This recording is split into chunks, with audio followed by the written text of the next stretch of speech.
Alright, so my name's Herman. I'm going to be doing flexible participant policies. My email is on here. It's Herman@RunSignup.com. So if something's not covered today, you have more questions, you can ask me. So I'm just going to start with the old philosophy and the new philosophy about flexible participants, giving your participants the ability to make changes themselves. The old policy was pretty much is you pay and that's it. We're not making changes. We're not doing refunds. We have your money. We're happy with stuff. The new policy, it allows your participants to trust you, believe in your race, because they know that even if they do register, there's options for them to maybe get a refund, defer to last year, make changes if something comes up, say they get hurt or anything along the lines of that. I've pulled here from Vacation Race. It says having a flexible refund, transfer, deferral policy is a low-risk, high-reward policy. People feel safe to sign up early. That makes them feel very connected to the race, and they feel like we care about them. It's very important to make your participants feel like you care. So the location of the things that we are going to be talking about today are going to be in the dashboard under the participant management tab.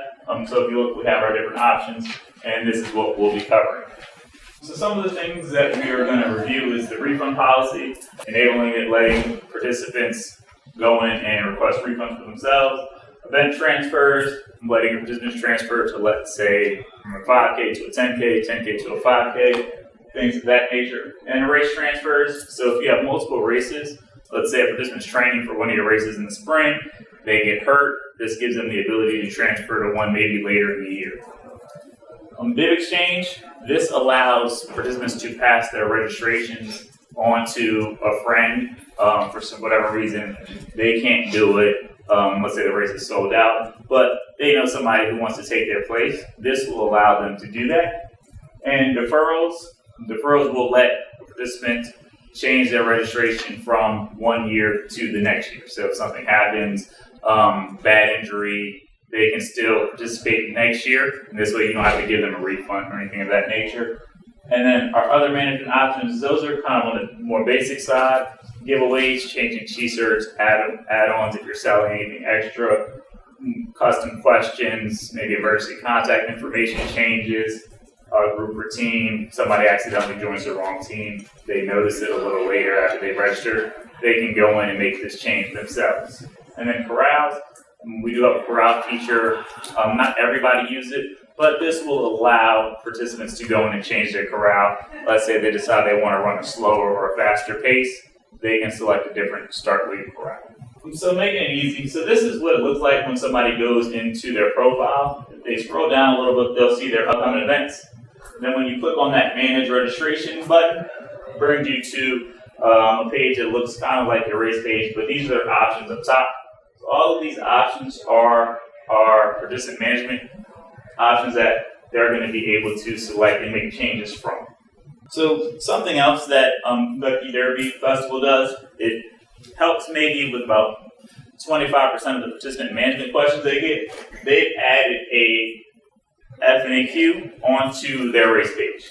So to do this, they just created a custom section, and they made that custom section into a menu item. Does everybody know how to do that? All right, so all of these links, these are different links to our support page. So each one goes directly to the participant option on how to do it. So most of these have a video, some do not.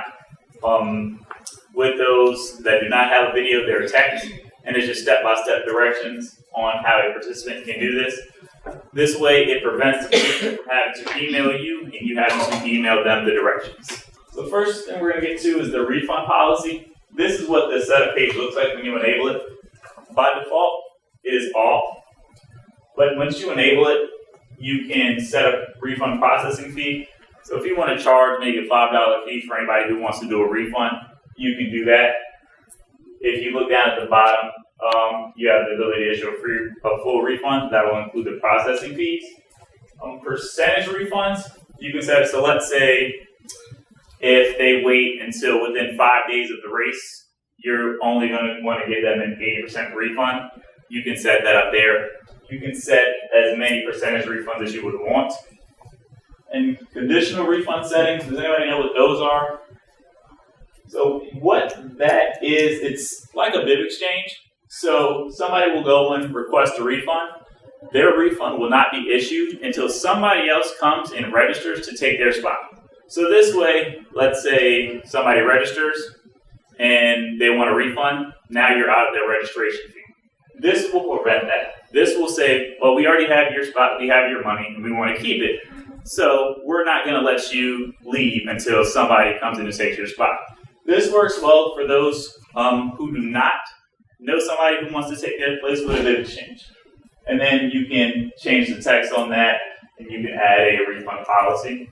I have a question about that. Yes. Does that just make it so that the very next person who registers takes that person's spot, or does someone have to have like a direct link to that registration too? No. It will. The very next person that registers takes their spot. Okay. With the bib exchange, you would put in the specific person you want.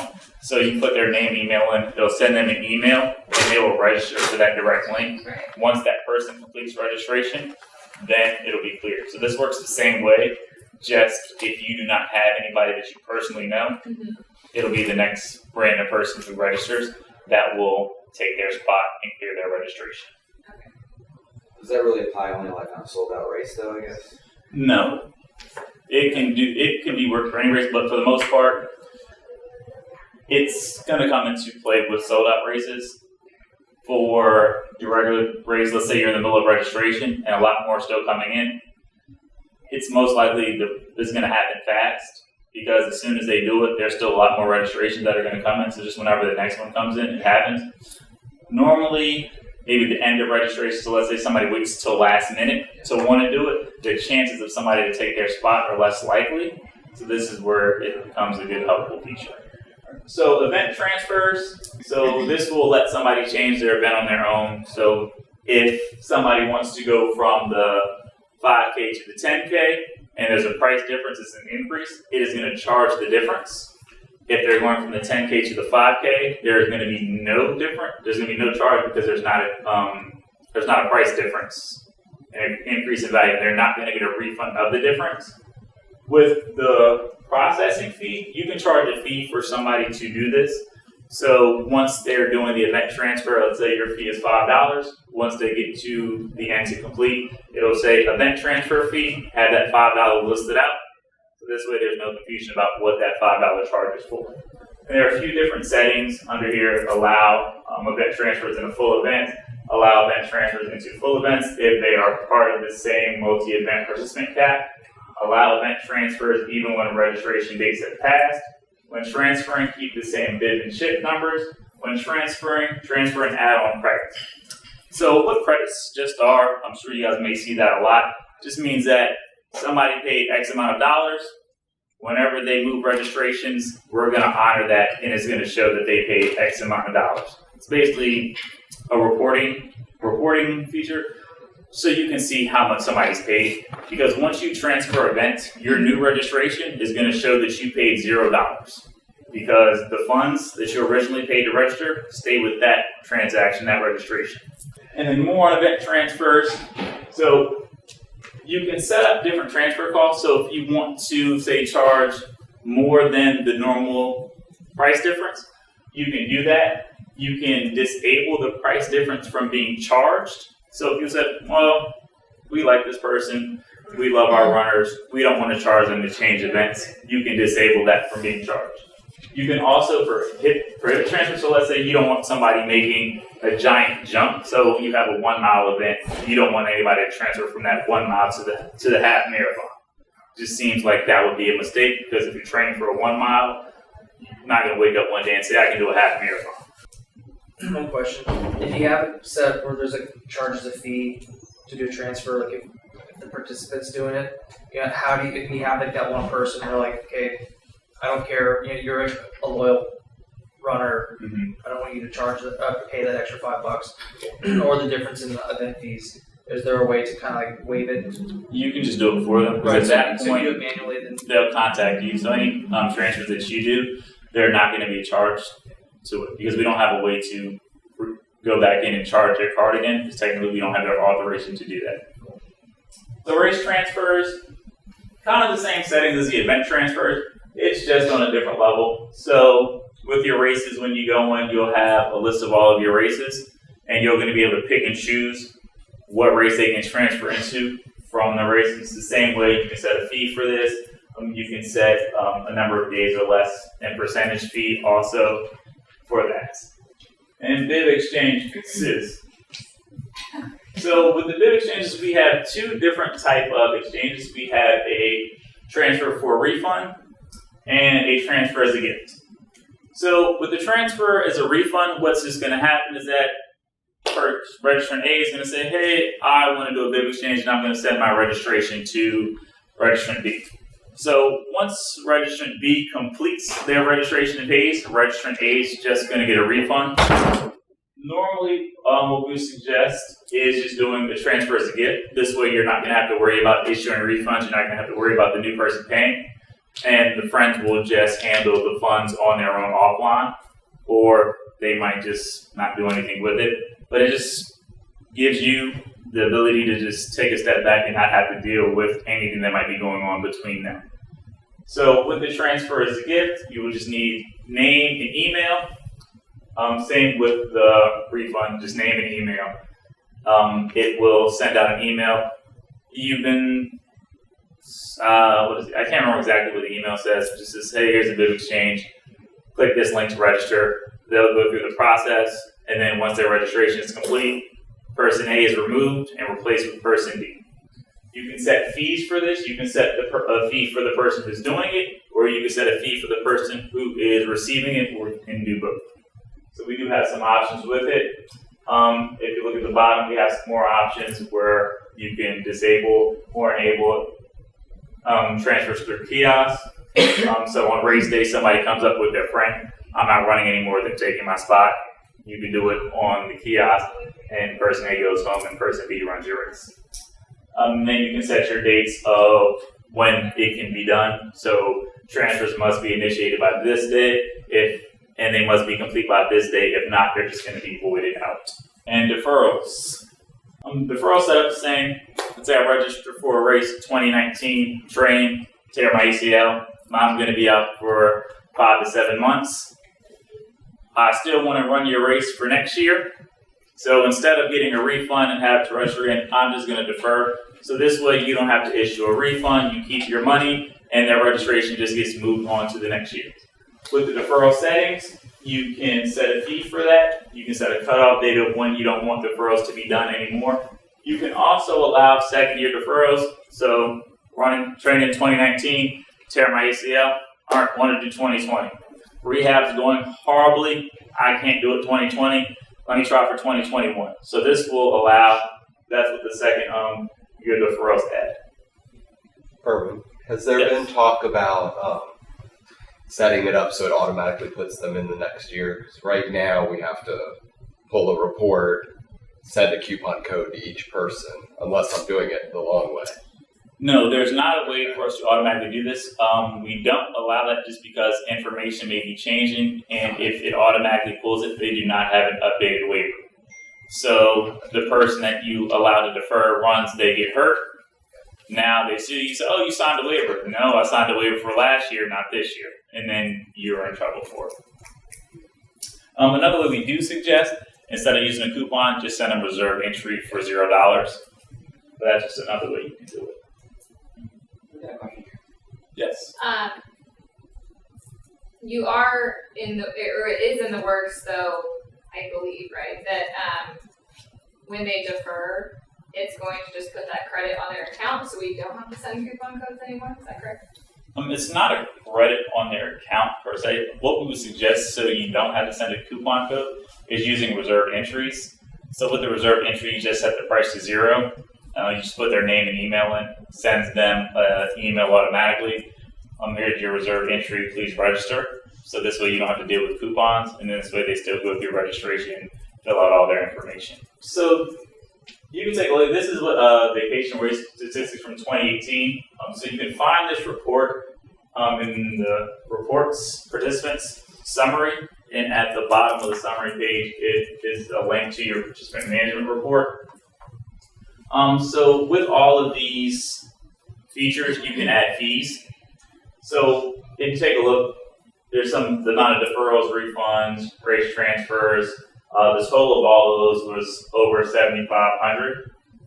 So stuff happens, people sign up, and participants love being able to sign up with the flexibility of understanding that I'm not stuck or I'm not going to take a loss if something that I can't control happens. So based on those 6 vacation races could have earned a possible $109,000 extra in revenue if they charged $10 or $20 per transfer, deferral, or refund.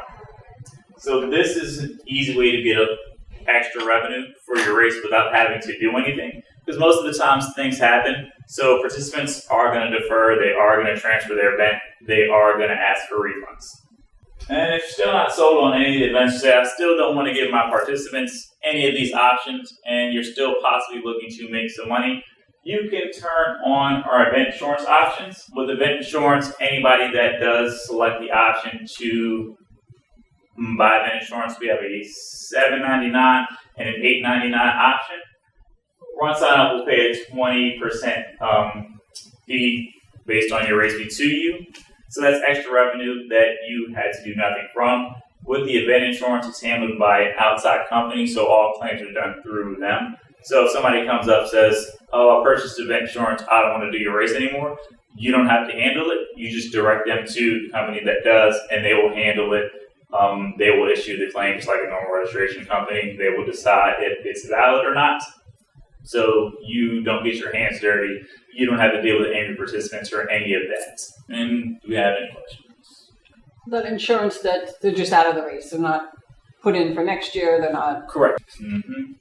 They just buy a policy, and then even if they file a claim and they are reimbursed, they won't be removed. So, because for privacy policy reasons with the insurance company, you'll never know who actually files a claim. Oh. So they would still be listed as a participant in the race and just have not showed up for it? Yes. It's nice though, because hands You off. still have your money for their Go talk to registration. them, and they handle it all. Mm-hmm. So the insurance company reimburses them? Is that the way it works? Yes. And the $7.99 or $8.99, It goes to the insurance company. it goes to the insurance company? Yes. So you You'll get still rid of keep that. their funds for their registration.